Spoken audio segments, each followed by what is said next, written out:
말씀의 제목이 원래 내 기업의 지경을 넓혀라예요. 오늘 창세기 13장에서 첫 마디가 매우 중요합니다. 오늘 롯이 아브라함을 떠난 후에, 롯이 누굽니까? 롯. 아브라함의 조카인데 얘가 나중에 아브라함과 헤어지면서 자기가 좋은 땅을 차지해 나갔잖아요. 근데 그 롯이 항상 아브라함에겐 부담이고 가장 믿을 만한 조카고 걔가 없으면 안 되겠다고 꽉 붙잡고 하나님 명령에 본토 친척 아비 집을 떠나라 그럴 때 갈 때도 데리고 갔어요. 그만큼 소중했던 롯이 그를 떠난 후 그때 하나님이 아브라함을 축복했다는 사실을 오늘 본문이 말하고 있습니다. 또 제일 중요한 단어가 오늘 롯이 아브라함을 떠난 후에 오늘 14절 첫 번째. 롯은 그 땅을 선택하라고 그럴 때 자기가 먼저 선택해요. 아브라함은 선택하지 않았습니다. 지가 롯이 나가니까. 롯이 그 땅이 애굽 땅과 같고 여호와의 동산 같은 가슴 소돔과 고모라를 택해서 아브라함을 떠났습니다. 아브라함은 풀 한 폭이 없는 헤브론 산지를 향해서 짐승떼를 이끌고 발길을 돌렸어요. 이때 하나님께서 아브라함이 나타나셔서 중요한 말씀, 너 눈을 들어 너 있는 곳에 동서남북을 바라봐라. 보이는 땅을 내가 너와 내 자손에게 주니 영원히 이르리라. 너는 일어나 그 땅을 종과 행으로 행하여 보라. 내가 그것을 내게 주리라. 하나님 말씀. 이 축복의 약속이 어느 때 아브라함에게 임했냐? 그때 항상 앞에 롯이 아브라함을 떠난 후에요. 롯이라는 사람은 그 아브라함의 조카인데 우리가 롯 하면 뭐냐면 수동적인 존재라 그러죠. 어디 가자 그래도 자기가 자발적으로 오지 않고 누가 이끌려오는 사람. 수동적이죠. 가자 그래야 가고 기도도 지금 나서지도 않고 항상 끌려다니는 존재를 롯이에요. 롯과 같은 사람을 뭐라고 불러요? 롯데그룹. 롯데그룹이 바로 그겁니다. 롯데. 롯과 같은 사람들이죠. 그러니까 롯이 롯이 떠나니까 아브라함에게 복이 임했다는 사실이죠. 그래서 아브라함의 축복이 이 한 해 동안에 우리의 삶에도 좀 풍성히 있길 바라고 제주 사도장에 와서 이 말씀을 나누면서 이 명령대로 때론 축복이 그게 있을 것입니다.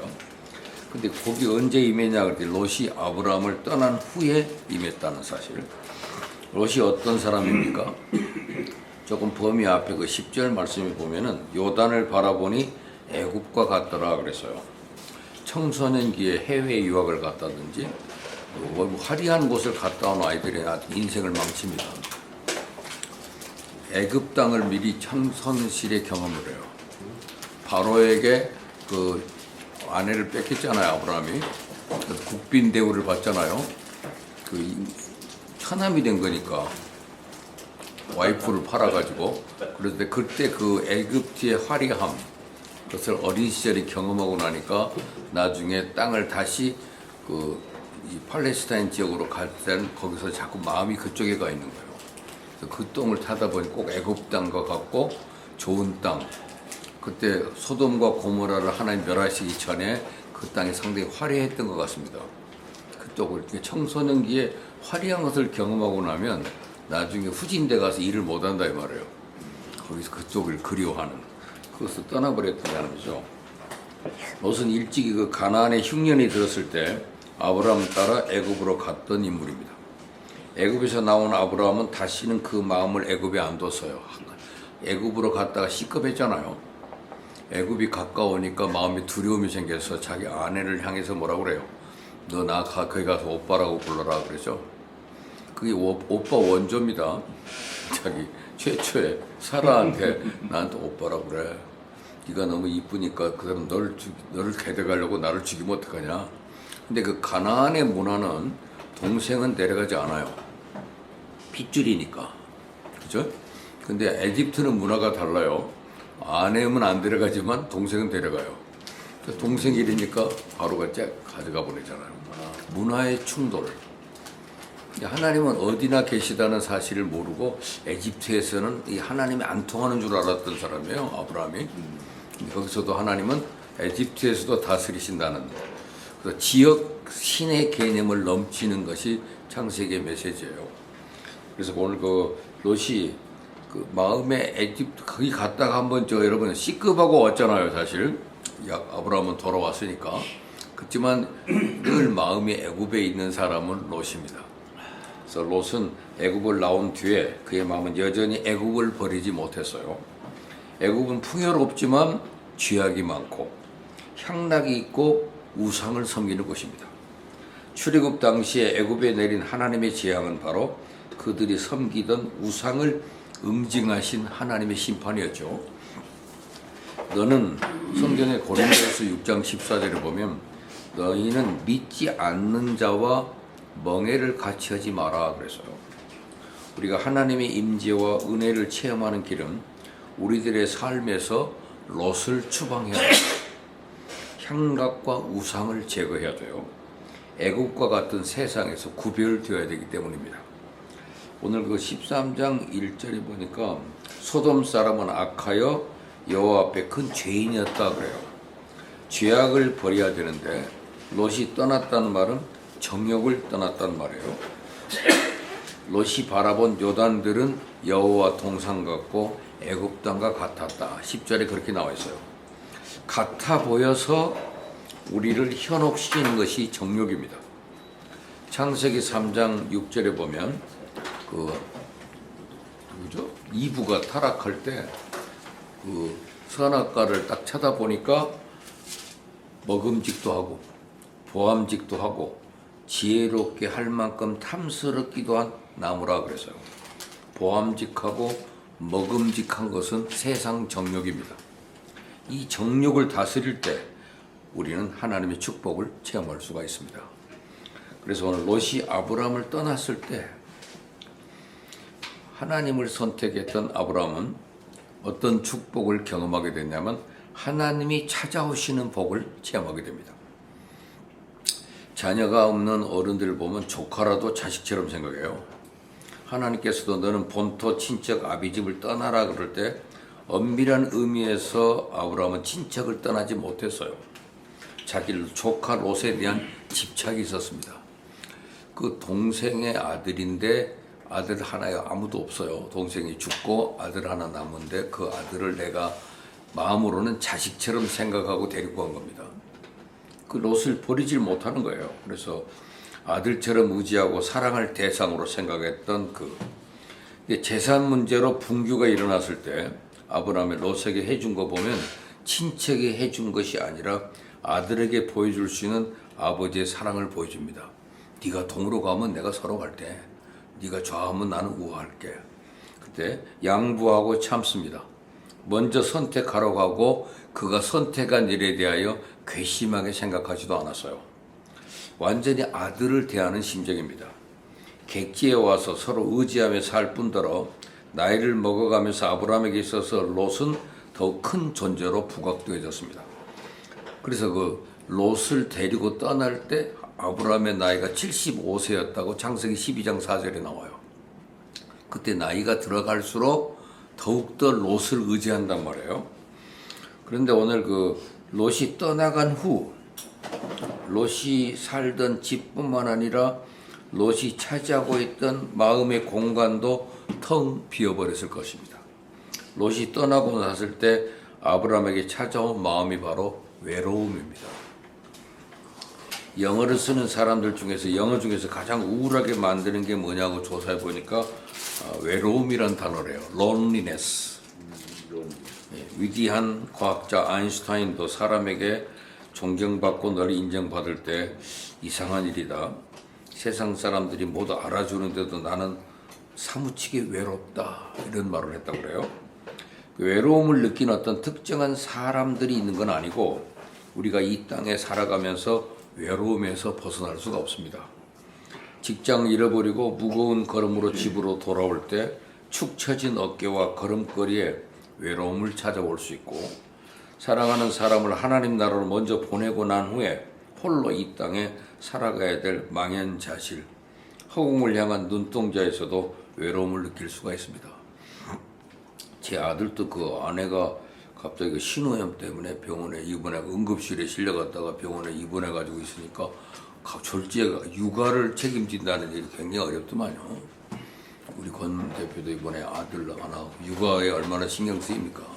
근데 애들이 3명이니까 보통 어려운 게 아니더라고. 또 학교에서 가지고 온 거 적어준 거 체크해줘야 되고 다 돌봐주는데 그 애들 튀는 애들이잖아요. 3학년 1학년 유치원 다니는 애들인데 데려다 줄 시간에다가 학원 보내야 될 시간까지 맞추려니까 하루 직장에서 반차를 얻어가지고 반은 가서 애들한테 섬기고 가서 밥만 근무하고 돌아오고 다시 와서 저녁에 밥 해주고 그거 보통 힘든 일이 아니더라고요.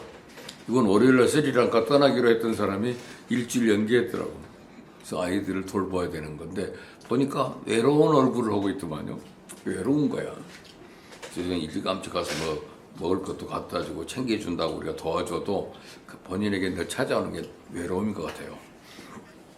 전 강원영 목사님이 옛날에 그 자기 자서전에다 쓴 글에 인간은 어떤 감정에 사로잡히는데 꼭 그 감정이 2가지 감정이 겹쳐 있대요. 나 혼자 있게 내버려 두세요.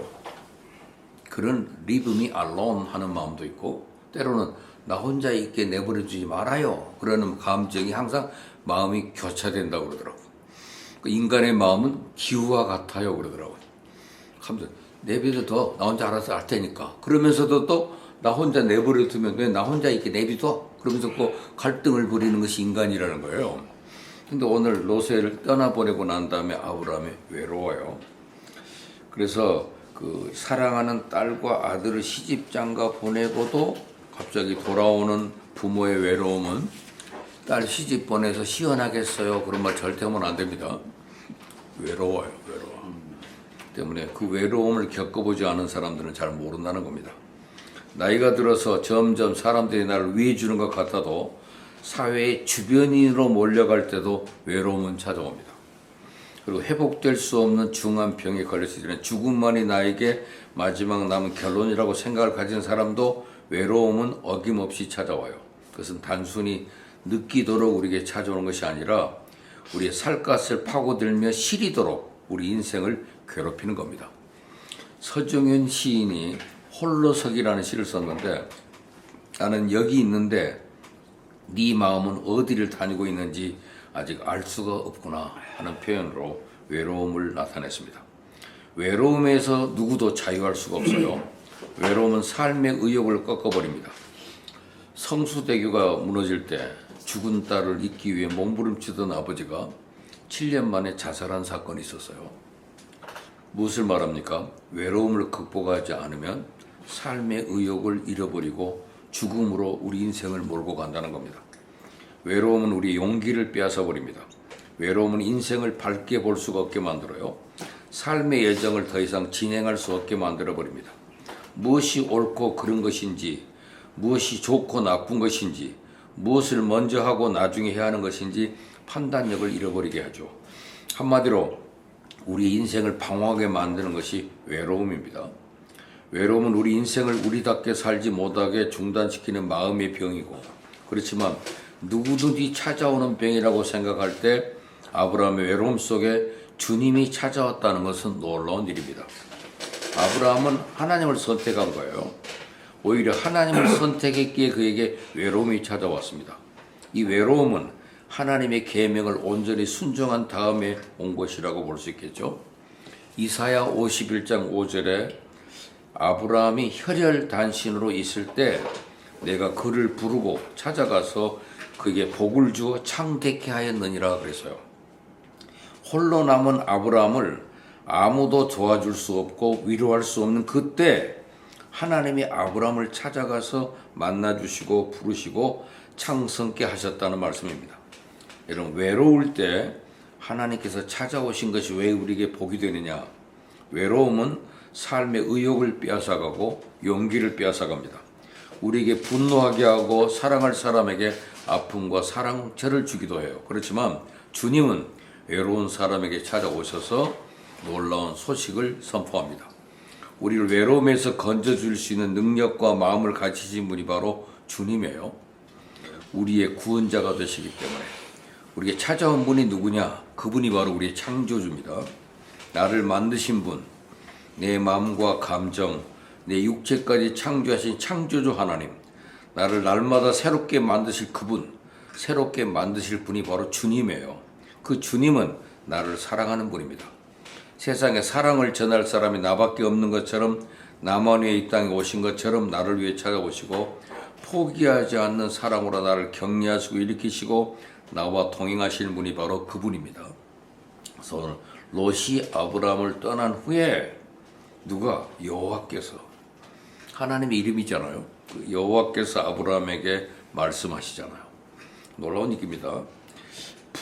남편을 5이나 바꾸고도 인생에 만족감이 없었던 사마리아 여인, 지금 있는 남편까지도 자기 인생에 아무런 도움이 되지 못하여 방황하던 그 여인이 수가성 우물가에서 주님을 만난 이후 그 방황이 끝이 납니다.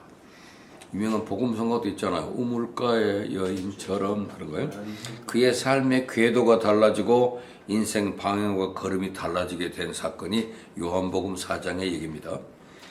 부귀를 누리고 있었던 공허했던 삭개오 세무서장, 그는 공허한 마음을 달래기 위해서 뽕나무에 올라갈 수밖에 없었지만 주님을 만난 후에 생명처럼 여기던 물질을 가난한 사람에게 나눠주고 남에게 내가 토색한 일이 있으면 4배나 갚겠다는 선포와 함께 물질로부터 자유케 된 변화된 인물이 되잖아요. 그 삭개오를 돈이 싫어진 사람이라고 그러잖아요. 재산의 반 이상을 나눠주고 남에게 삥 뜯은 게 있으면 갚겠다. 돈으로부터 자유해지는 거예요. 여러분 11조 하는 사람은 나는 돈으로부터 자유한 사람이라는 고백이에요. 교회에서는 헌금할 때 일어서도 노래 부르면서도 헌금한다고. 돈 내면서 헌금은 돈 내는 사람은 기독교인밖에 없어요. 돈에서 자유한 사람, 돈의 노예가 아니라는 선포잖아요. 아직도 11조라는 걸 안 해보는 사람은 아직도 돈의 노예예요. 나의 주는 하나님이시다는 고백이잖아요. 재산이 많다는 게 복입니까? 권세가 있다는 것이 복입니까? 권세가 있어도 자기에게 찾아오는 외로움과 두려움 앞에 극복할 힘이 없는 사람들은 권세가 아무런 도움이 되지 못합니다. 돈도 소용이 없습니다. 인생의 진정한 복은 내 인생 속에 나를 주저앉히는 공고함과 외로움이 찾아올 때 그 외로움 속에 나를 건져주시고 나로 하여금 내 인생길에 당당하게 힘차게 마침내 승리의 길로 걸어갈 수 있게 도와주시는 주님과의 만남의 복이 필요하다 이 말이죠. 바로 주님이 저와 여러분을 만나주시는 거예요. 여러분 외롭습니까? 남들이 알지 못하는 나만의 눈물의 의미가 있는 분이 있다면 인생이 있어서 홀로 되었다고 하는 순간이 바로 주님이 찾아오는 가장 좋은 때라는 거죠. 롯이 아브라함을 떠난 후에. 그러고 나서 하나님이 찾아오다 아브라함에게 계획과 비전을 깨우쳐 주시고 보여주신 겁니다. 이걸 간단하게 말하면 신선한 계시가 주어졌고 100배의 보상과 새로운 비전을 주셨다고 그래요. 간단한 언어입니다.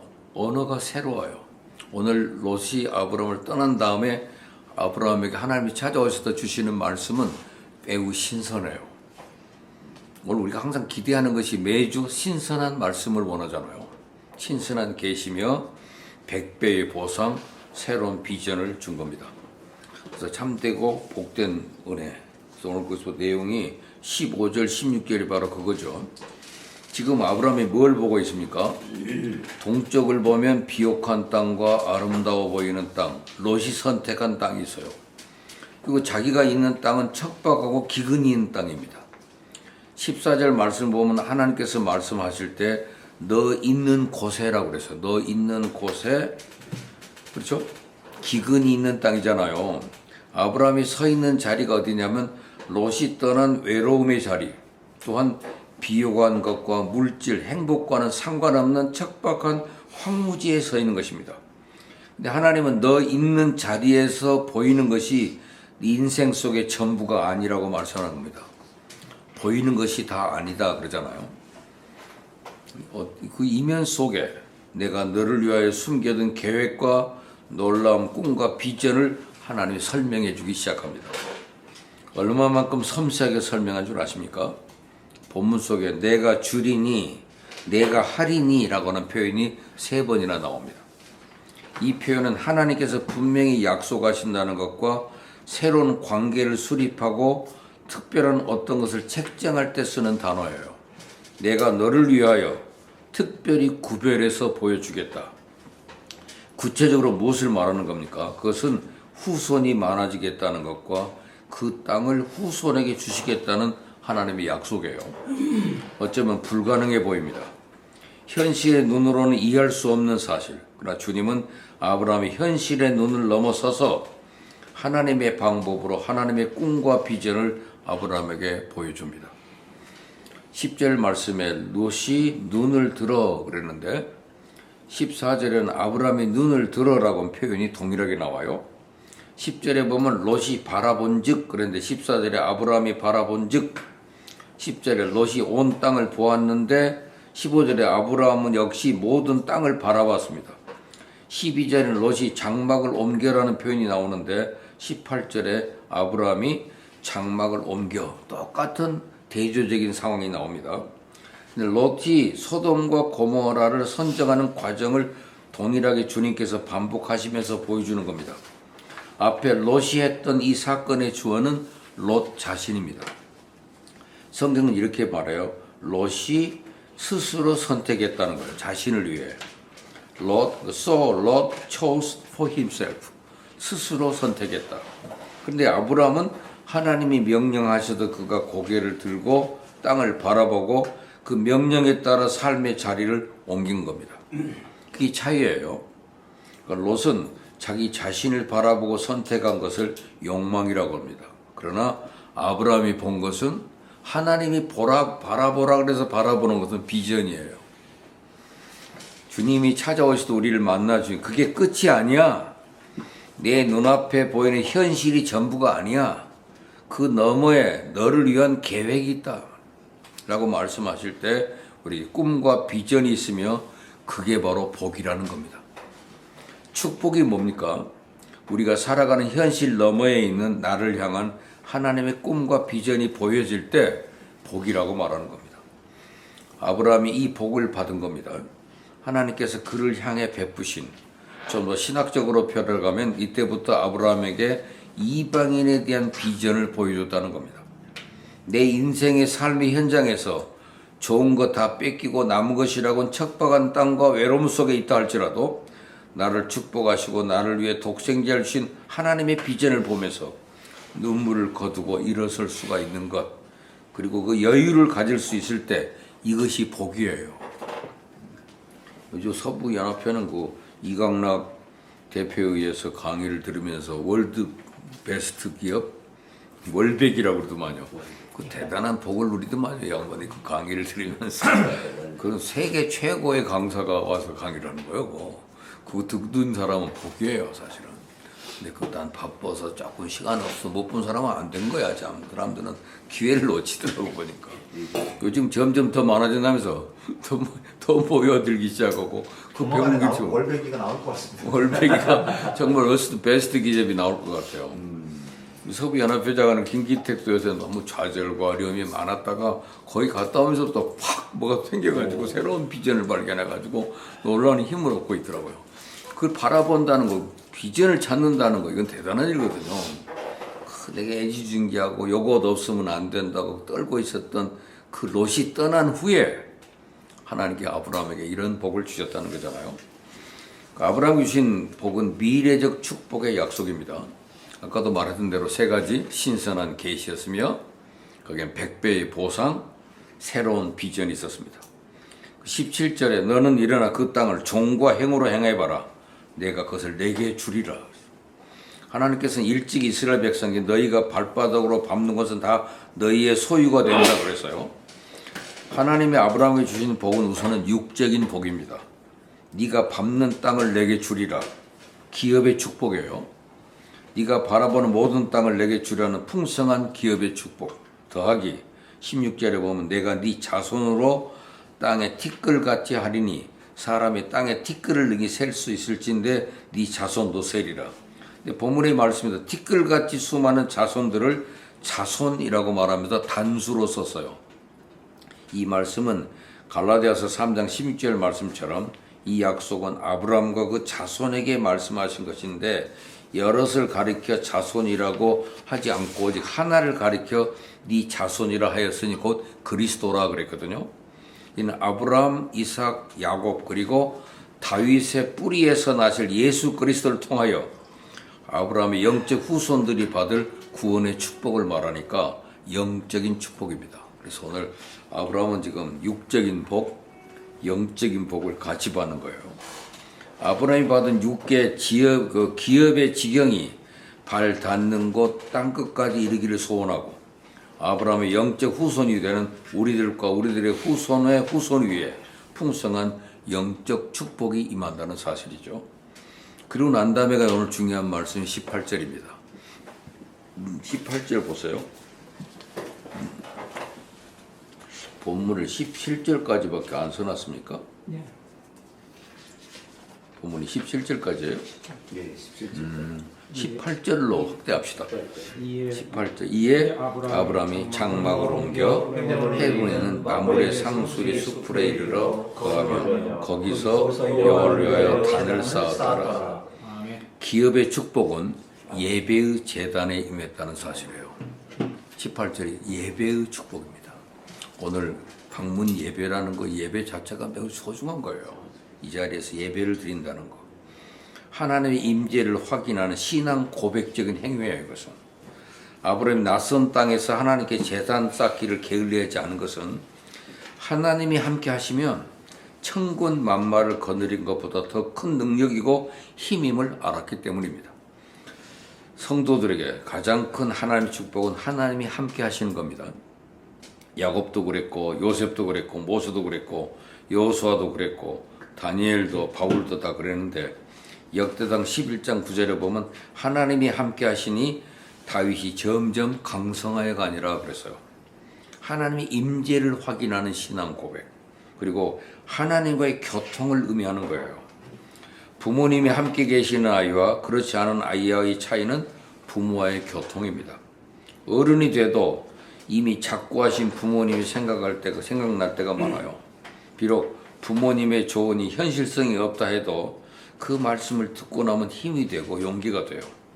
제단을 잘 쌓는다는 것은 하나님의 임재를 확인하고 하나님과 교통하는 것을 의미합니다. 구약 성경에 보면 하나님과 교통한 왕과 그렇지 못한 왕들의 성공과 실패의 경우를 볼 때 하나님께 무엇이든지 묻고 듣고 하는 것은 성공과 형통의 비결인 겁니다. 하나님께 물어볼 수 있고 대답 들을 수 있는 교통하는 거잖아요. 그리고 모든 영광을 하나님께 돌린다는 뜻입니다. 예배를 드렸다는 것 자체가, 그래서 점점 강성하고 가는 곳마다 형통케 함은 하나님이 함께 하셔서 그렇습니다. 그러므로 모든 영광을 하나님께 돌리면 마땅합니다. 우리는 이 영광을 내가 가로챌 때가 많아요. 하나님의 영광 돌리는 가장 좋은 방법은 예배입니다. 예배를 빼뜨려 버리면 영광을 자기가 거두는 것이 돼요. 그래서 늘 찬송, 늘 감사, 하나님이 가장 좋아하시는 일이 바로 찬송하며 감사하는 거거든요. 하나님의 말씀이 임한 후에 아브라함이 지체하지 않고, 오늘 말씀이 그 15절, 16절, 17절 주어질 때 그가 바로 일어나서 예배 드렸다는 얘기잖아요. 예배를 드렸다는 사실, 중요한 일입니다. 노아가 방주에서 나와가지고 제일 먼저 행한 것이 정한 짐승을 잡아 번제를 드린 겁니다. 이삭이 장막을 옮기고 제일 먼저 행한 일은 여호와께 단을 쌓는 겁니다. 오늘 여기는 지금 이사 온 지 20일 됐다고 그러네요. 이제 바로 여기서 예배를 드린다는 거, 이거 복이에요. 그리고 이삭이 장막을 옮기고 제일 먼저 행한 일도 여호와의 단을 쌓는 일이고 그의 농사를 지어 100배 얻었다고 그러잖아요. 엘리야의 기도응답이 갈멜산 꼭대기에 쌓은 번제단에 임했습니다. 아브라함이 모리아산상의 번제단에 여호와의 이레의 축복이 임했고, 에스겔 제단에 바다의 물이 소생하는 생명수가 흘렀고, 헤브론의 아브라함의 제단이 오늘날 하나님의 교회를 예표하잖아요. 헤브론입니다, 이 자리가. 헤브론의 막벨라 굴의 사라, 아브라함, 이삭, 리브가, 레아, 야곱 등 이스라엘의 조상들의 해골이 묻혔습니다. 이것이 6 도피성 중에 하나가 됐고, 다윗이 7년 반 동안 이스라엘을 다스린 다윗 왕국의 왕도입니다. 헤브론이. 이 헤브론은 이스라엘 신앙의 발상지고 신정 왕국의 태동지예요. 오늘 어디서도 예배드렸다고 그랬어요? 아브라함이 장막을 옮겨 헤브론에 있는 만물의 상수리 수풀에 이르러 거하며 거기서 여호와의 단을 쌓은 그 자리가 나중에 왕도의 모체가 되죠. 놀라운 일입니다. 그래서 헤브론은 이스라엘 신앙의 발상지고 신정 왕국의 태동지인 거예요. 교회는 먼저 간 천천만만의 신앙의 조상들의 흔적으로 충만한 곳입니다. 세속에서 구별되고 성별되는 삶을 살기를 바라면서 본문이 우리에게 명령하는 강한 메시지는 내 지경을 넓혀라. 육적인 축복과 영적인 축복이 풍성한 삶을 살라 하는 명령입니다. 그래서 오늘 우리 구로 디지털 CBMC도 이 지경을 넓히는 한 해가 됐으면 좋겠다. 오늘 제주 사업장에서 다시 한번 이 말씀 우리에게 던져주는 겁니다. 동서남북 땅끝은 여러분의 축복스러운 기업의 지경입니다. 옮김도 향상을 위한 옮김과 하락을 위한 옮김이 있어요. 기업 장소를 옮긴다는 것도 향상을 위한 옮김이 있고 하락을 위한 옮김이 있단 말이에요. 향상을 위한 옮김이 되기를 원하면 가는 곳마다 제단을 쌓아야 됩니다. 예배를 중요하게 생각하고 예배에 빠지지 않아야 하고 늦지 않게 됩니다. 준비된 예배를 통하여 하나님은 만져주시고 복을 주시기 때문에 꼭 예배 드린다면 그 시간 전에 오라고 그러잖아요. 전에 와서 미리 준비하고 예배하는 거 하나님이 그걸 기뻐하셔요. 아슬아슬하게 늦게 와가지고 나 왔다 갑니다. 그런 거 도장만 찍고 가는 거 중요한 게 아니에요. 도장만 찍고 가는 게 아니고 준비된 마음의 예배가. 그래서 우리가 금년에는 어느 때보다 좀 예배를 중시하는 믿음이 됐으면 좋겠다. 모두 사업하는 CEO들이 항상 예배를 소유하지 말고, 그리고 금년의 계획이 한 달에 한 번씩 방문 예배를 드린다는 건 큰 복입니다. 그동안에 그걸 등한시했었는데 이제는 사업장 자체가 우리는 예배의 현장이잖아요. 일터 교회로서 책임을 잘 감당하기 위해서 오늘 우리에게 주시는 명령, 내 기업의 지경을 넓혀라. 언제 주어진다고 그래서요? 롯이 아브라함을 떠난 뒤에요. 향락의 욕망, 세속적인 욕망, 돈, 섹스, 권력, 그것 있어야 살아간다고 생각하는 세속적인 생각을 포기할 때 하나님의 복이 우리에게 임해서 우리의 삶에 이런 삶의 잠깐 세 가지 뭐라고 그랬죠? 신선한 계시, 100배의 보상, 하나님 새로운 비전이 생겨 있어서 그 복을 누리기를 바랍니다. 이상입니다.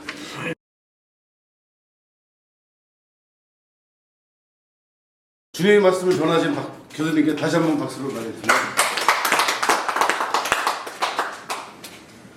다음은 권봉 총리 사업장 소개가 있겠습니다. 말씀 나누고